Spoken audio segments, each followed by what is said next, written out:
New York, années 80. La grande pomme est agitée par le crime et l'insécurité rend la vie des citoyens difficile dans certains quartiers. Leur seule protection, les forces de l'ordre, les hommes en bleu, héros des temps modernes, membres de la police. Et dans leur rang, un agent, plus encore que les autres, fait régner l'ordre et s'évertue à faire respecter la loi envers et contre tout. Matt Cordell. Respecté par ses collègues et ses supérieurs, ce colosse physiquement impressionnant, moralement indéfectible, se dresse entre les criminels et leurs victimes potentielles jusqu'à mettre maintes fois sa propre vie en danger. Après de nombreuses années au sein de la police, il acquiert un statut légendaire, notamment dû au nombre d'arrestations dont il est à l'origine. Il envoie de nombreux criminels de toutes les carrures et de toute importance derrière les barreaux, et particulièrement dans le terrible pénitencier de Sing Sing, prison de l'État de New York réputée pour maintenir enfermés des individus hautement dangereux. Véritable paladin, chevalier blanc, défenseur de la veuve et de l'orphelin, son unique objectif était bien de faire respecter la loi, et ce, en toutes circonstances. Il était complètement incorruptible, et cela finit par ennuyer certains personnages haut placés. Surtout lorsqu'il commença à s'intéresser à des affaires de pots de vin liées à la mairie de la ville de New York. Le maire Jerry Killiam était impliqué, ainsi que le commissaire Edward Doyle, et d'autres membres importants des forces de police et des hauts fonctionnaires. Pour eux tous, c'était désormais une évidence. Il fallait faire plonger Cordell, et l'empêcher de les atteindre une bonne fois pour toutes. C'est ainsi qu'un dossier fut monté de toutes pièces contre lui, suivi d'un procès expéditif et d'un jugement prononcé par un juge participant, lui aussi à la combine. Matt Cordell était coupable. Sanction ? Une peine d'emprisonnement dans la célèbre prison de Sing Sing. Vous l'aviez deviné, oui. Littéralement livré en pâture à des hommes qu'il avait lui-même envoyés croupir en tôle, il était certain que les choses finiraient par dégénérer. Et ce qui devait arriver, arriva. Après de longues années de bons et loyaux services, Matt Cordell fut trahi par ses supérieurs, par le système qu'il avait servi de toutes ses forces, et ce, toute sa vie. Il en paya le prix fort et fut autant pleuré par ses collègues honnêtes et admiratifs de sa ferveur au travail que moqué par ceux qui lui avaient tendu ce piège ignoble. Mais ce n'était pas encore la fin de Matt Cordell, rassurez-vous. Au contraire, nous pourrions même considérer ce passage à tabac comme le début de sa véritable histoire. Bonsoir, amis de l'horreur, et bienvenue dans ce nouveau bestiaire de l'horreur. Welcome to hell.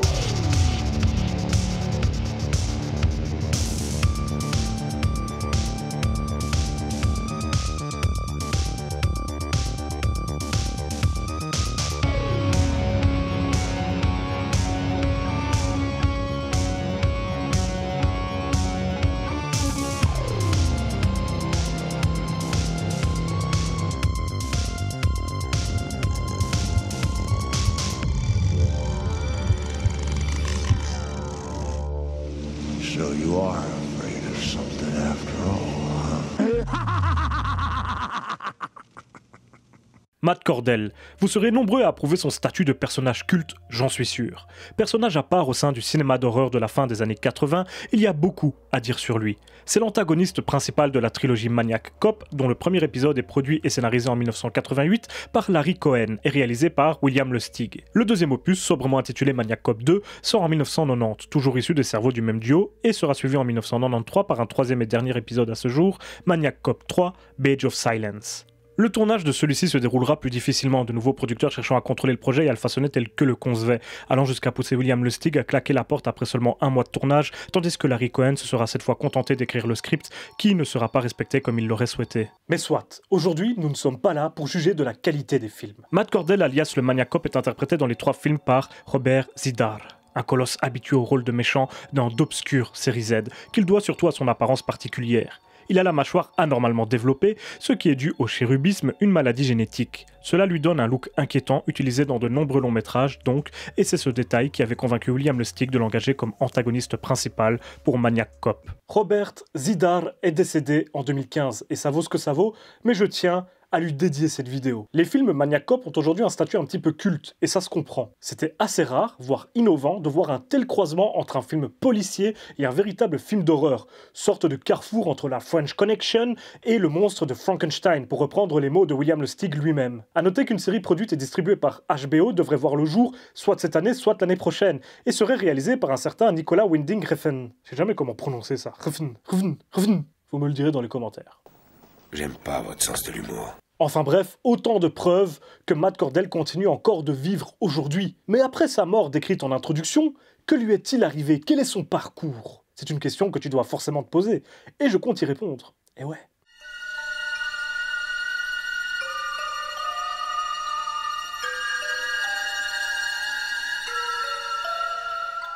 Une fois sur la table d'autopsie de l'infirmerie de la prison, tout paraît terminé pour Matt Cordell, qui semble décédé. Pourtant, le docteur Gruber se rendra compte que l'homme n'est pas tout à fait mort et qu'un infime souffle de vie l'habite encore.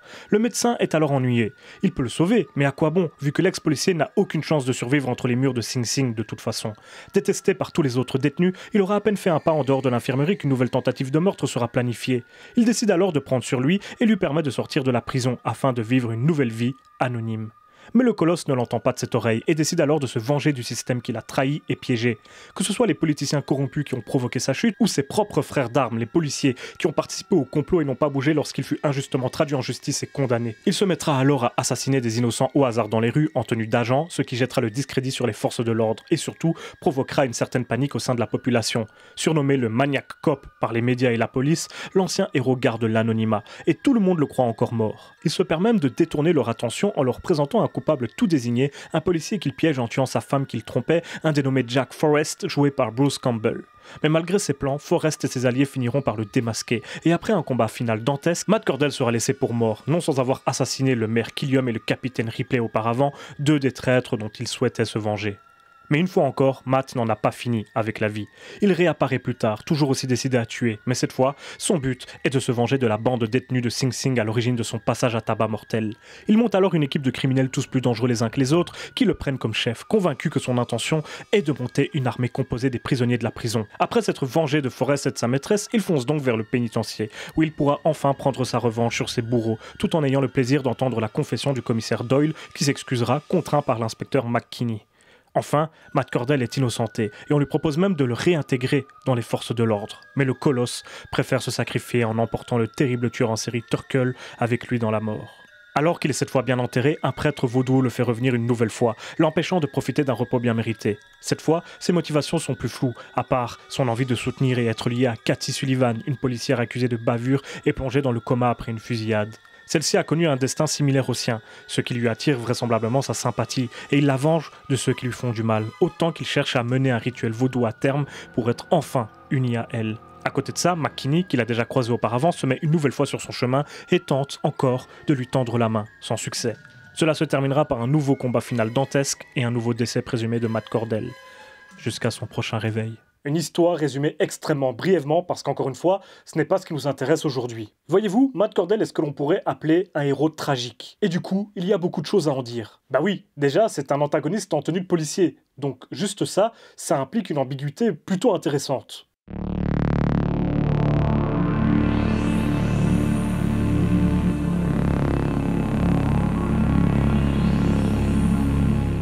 Matt Cordell est encore une fois un ancien héros, une légende des forces de police. Parmi les agents honnêtes, il suscite l'admiration et le respect, et il a pour lui de nombreuses années d'exercice, preuve de son efficacité et de son intégrité à toute épreuve.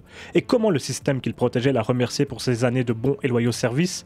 En le traitant comme un paria et l'envoyant de l'autre côté de la loi, là où il avait lui-même envoyé bon nombre de canailles. Et tout ça pourquoi? Parce qu'il s'apprêtait à démanteler tout un réseau de corruption parmi sa hiérarchie qui remontait jusqu'au maire lui-même. Le système pour lequel il travaillait était donc bien malade dès le départ et ne méritait pas sa loyauté à toute épreuve. Au contraire, ce système s'est servi de lui durant toutes ces années de bons services, suçant littéralement tout ce que Cordell avait à leur offrir, gonflant son ego de récompenses symboliques telles que des médailles ou des invitations à des parades insignifiantes, pendant qu'eux s'en mettaient plein les poches de façon aussi diverse que moralement discutable.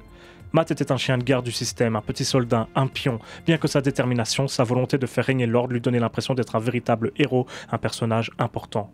Maniac Cop est selon moi une œuvre beaucoup plus cynique, beaucoup plus pessimiste qu'il n'y paraît.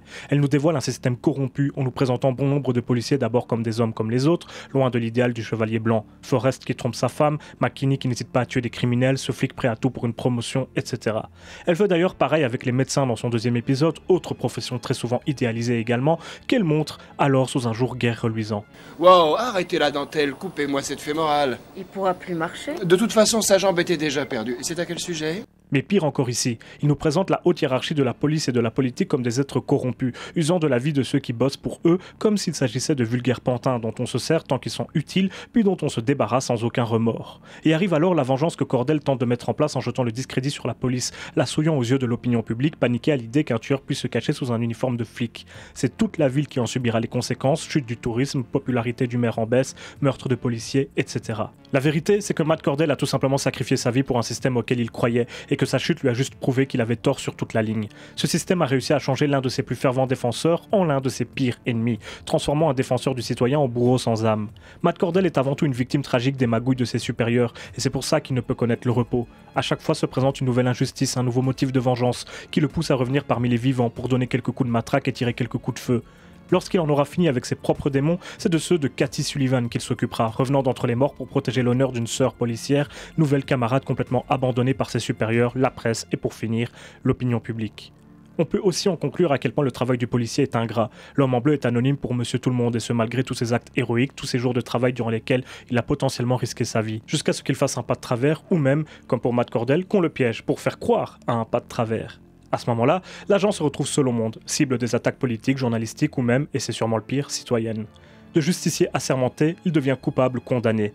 Bien sûr que certains qui connaissent cette situation le méritent, tous les flics ne sont pas honnêtes, et Maniac Cop l'illustre bien, mais il faut de sacrées épaules pour pouvoir assumer une telle fonction, rester intègre et résister à l'appel de la corruption.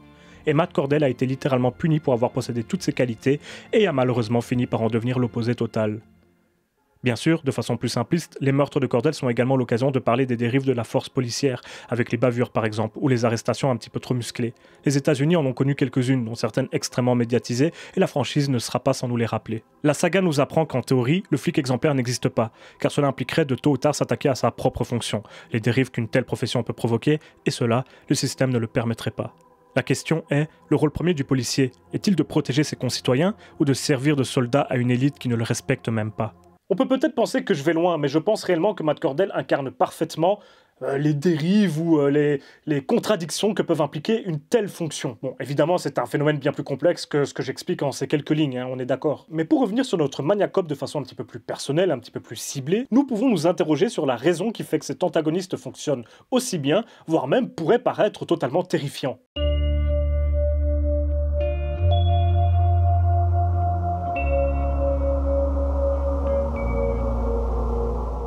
Matt Cordell ne porte pas de masque. Bon, il est souvent dans l'obscurité de façon à cacher son visage, mais en fait, c'est parce que ce visage n'est pas important. Non, son vrai visage, sa vraie identité, se résume à son uniforme de flic, ce blouson décoré de ce badge iconique, ce képi, ces gants blancs. Cet uniforme qui apporte aux policiers toute puissance, impunité, qui sépare un agent d'un vulgaire civil est ici corrompu, comme bon nombre d'éléments positifs dans des films d'horreur. Je n'ai de cesse de le rappeler, rien ne fonctionne mieux dans le cinéma d'horreur que prendre un élément du quotidien, de préférence qui inspire la confiance ou des valeurs positives, et le détourner pour en faire l'exact opposé. Le Maniac Cop en est un nouvel exemple flagrant. L'agent de police sans peur et sans reproche devient un assassin froid, brutal, impitoyable. Celui à qui on fait appel lorsque nous nous sentons en danger est désormais celui qui appuiera sur la gâchette, donnera le coup fatal. Celui qui est censé nous protéger, notre dernier rempart, est désormais le bourreau, le véritable danger qui vient nous menacer. Cela provoque une perte de repères qui peut s'avérer tout bonnement terrifiante, ainsi qu'une remise en question de la véritable autorité des forces de police. Bah oui, nous acceptons en général d'accorder notre confiance à un représentant de la loi et de l'ordre, et certains criminels ont déjà, dans la vie réelle, profité de cette confiance pour escroquer des gens. Nous avons tous déjà entendu parler de ces histoires d'inconnus déguisés en flics pour sonner chez des personnes âgées et tenter de pénétrer chez elles par la ruse. Oui, l'uniforme de policier a un impact sur le citoyen. Alors imaginez un peu un monde dans lequel cet uniforme n'est plus synonyme de sécurité ou de protection, mais bien de danger. Puis imaginez un peu que dans la vraie vie, pour certains, c'est déjà bel et bien le cas. On en revient à nouveau aux violences policières qui existent réellement et qui ont certainement laissé quelques traumatismes chez leurs victimes. Des traumatismes que le spectateur de Maniac Cop pourrait aisément comprendre face à cet énorme policier aux intentions malveillantes. Mieux vaut ne pas se présenter devant lui avec un gilet jaune. L'uniforme sacré du policier fait donc ici office de masque de tueur pour Matt Cordell, et cela peut résumer toute la franchise Maniac Cop. C'est un véritable coup de génie, un concept ultra efficace. De plus, grâce à cela, notre tueur dispose de tout un arsenal qui fait partie de la panoplie du flic parfait, matraque, menottes, revolver, etc. Autant de codes liés à l'image du policier qui ici feront office d'armes au service d'un antagoniste aux sombres intentions.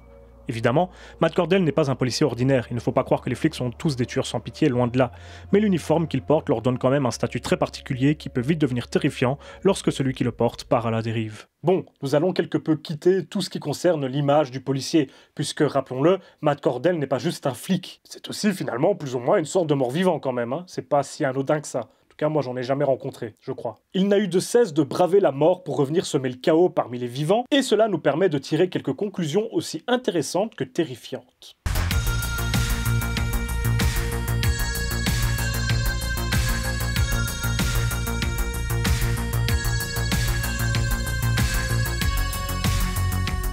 Nous ne pouvons nier la dimension surnaturelle de Matt Cordell. Au-delà de son statut de flic, c'est un mort-vivant, une âme revenue de l'autre monde pour accomplir sa vengeance et, si possible, obtenir réparation. Il se positionne ainsi en juge, une barrière que le flic n'est pas censé franchir. La séparation des pouvoirs existe justement entre autres pour empêcher que les policiers ne deviennent des cow-boys. Mais en franchissant cette limite et en devenant littéralement l'opposé de ce qu'il était de son vivant, Matt se transforme et se rapproche de la figure de l'ange déchu, voire de celle d'un démon vengeur. 2 fois sur 3, les films Maniac Cop se terminent dans les flammes, avec un Matt Cordell qui inflige son jugement infernal à ses adversaires. D'abord, les criminels à l'origine de son décès présumé en prison, ensuite, l'inspecteur McKinney qui l'a empêché d'emmener Katie Sullivan dans sa malédiction. Car il s'agit bel et bien d'une malédiction. Désormais, Cordell ne peut plus trouver le repos. Le prêtre vaudou du 3e opus le mentionne de façon claire. Il n'aurait pu le ramener à la vie si l'ancien policier l'avait refusé. Celui-ci a répondu favorablement à son appel, assoiffé de vengeance. Cela ressemble fort à l'histoire d'un être qui aurait vendu son âme au diable. Désormais virtuellement immortel, il est obligé de répondre encore et toujours à l'appel du sang, ou du feu, vous pouvez choisir, et est enfermé dans ce rôle à tout jamais. Au début du 2e film, après son second retour, il commence par se venger de Forrest et de sa petite amie, qui n'ont finalement fait que se défendre face à lui dans le premier opus. Mais c'est comme ça, l'esprit de revanche l'anime, il revient pour assouvir cette vengeance insatiable. Mais son véritable ennemi reste hors de sa portée.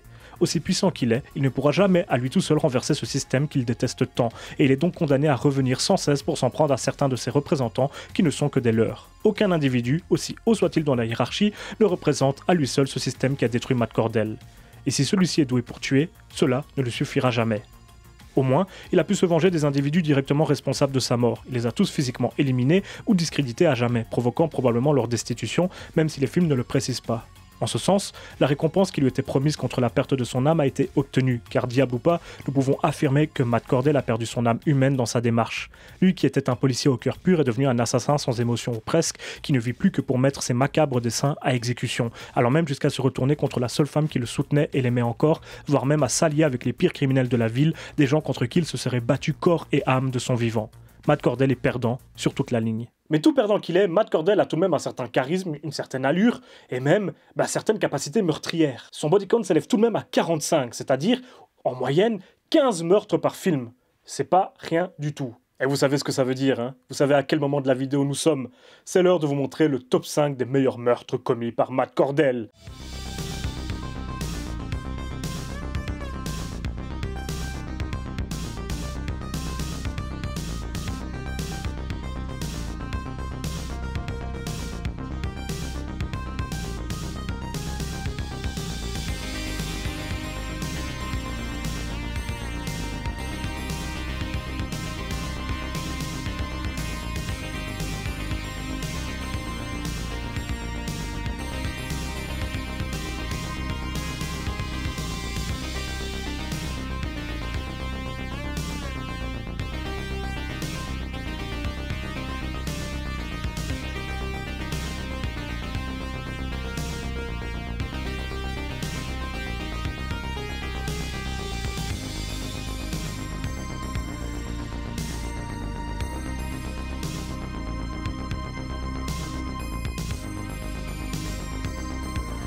Et j'espère que ce petit top 5 vous aura plu, comme d'habitude, et n'hésitez pas à me laisser le vôtre dans les commentaires. J'adore débattre, j'adore quand on échange, surtout quand ça permet à la vidéo d'être un petit peu plus haut dans les recommandations YouTube. Et ça c'est cool. Enfin bon, on s'amuse, on rigole, mais toujours est-il qu'il est temps de conclure cette vidéo. Et oui, même les bonnes choses ont une fin. Matt Cordell est un drôle de personnage. Il prononce environ 3 mots dans toute la saga, et pourtant, il a énormément de choses à dire, de messages à faire passer. Il vit dans une version assombrie de notre monde, dans le New York nocturne, sale, crade, poisseux, que le Stig aime tant mettre en scène, et que l'on pouvait déjà voir dans son cultissime Maniac. Dans ce monde étouffant, Cordell était à la base une lueur d'espoir pour ses concitoyens, un véritable bourreau du crime, mais il a fini par devenir l'un de leurs pires cauchemars. Se perdant sur le chemin de sa vengeance, le plus gros de ses victimes est composé de flics pour la plupart intègres et qui ne méritaient pas leur sort. Matt Cordell a fini par devenir ce qu'il combattait, un assassin, une figure du crime terrifiante, et en cherchant à affronter le pouvoir pour prendre sa revanche, il a seulement éliminé une poignée de ses représentants, immédiatement remplacés par d'autres. Malgré sa force surhumaine, son endurance à toute épreuve, son insensibilité aux armes quelles qu'elles soient, et son immortalité présumée, il reste insignifiant face à la puissance écrasante de ce système qui use de ses policiers comme d'une armée privée aux membres interchangeables et remplaçables à souhait. Contrairement aux autres tueurs fictifs de l'époque, Matt n'est pas drôle et il est même très peu fun. C'était la volonté de Larry Cohen et de William Lustig de le garder silencieux, brutal, plutôt que sarcastique, comme un Freddy Krueger par exemple. De ce fait, il reste un personnage effrayant que l'on prend au sérieux, ce qui m'a permis de partir loin dans mes analyses et interprétations dans cette vidéo. Au-delà de ça, son histoire tragique a de quoi émouvoir, et bon nombre de spectateurs se sont pris d'affection pour ce grand gaillard. D'ailleurs, l'inspecteur McKinney, son plus féroce adversaire, l'a compris et a plus souvent tenté de le raisonner que de l'affronter. Même en tant que spectateur, il est difficile de ne pas soutenir Matt Cordell dans sa démarche de vengeance, au moins par moment, passer les meurtres d'innocents au hasard dans la rue au début du premier film. En tout cas, il est plus populaire qu'on pourrait le croire et j'en prends pour preuve les nombreux commentaires qui m'ont demandé d'en parler en vidéo, et ce depuis le début de ma chaîne. Et pour toutes ces raisons, Matt Cordell est devenu réel. Du coup, lorsqu'un agent de police vous demandera vos papiers, réfléchissez-y à 2 fois avant de faire le malin. Vous pourriez amèrement le regretter lorsque sa matraque ira se fourrer à un endroit qui n'est pas censé voir la lumière du jour. On se retrouve très bientôt pour une prochaine vidéo, et d'ici là, surtout n'oubliez pas, si vous avez peur, c'est que vous êtes toujours en vie.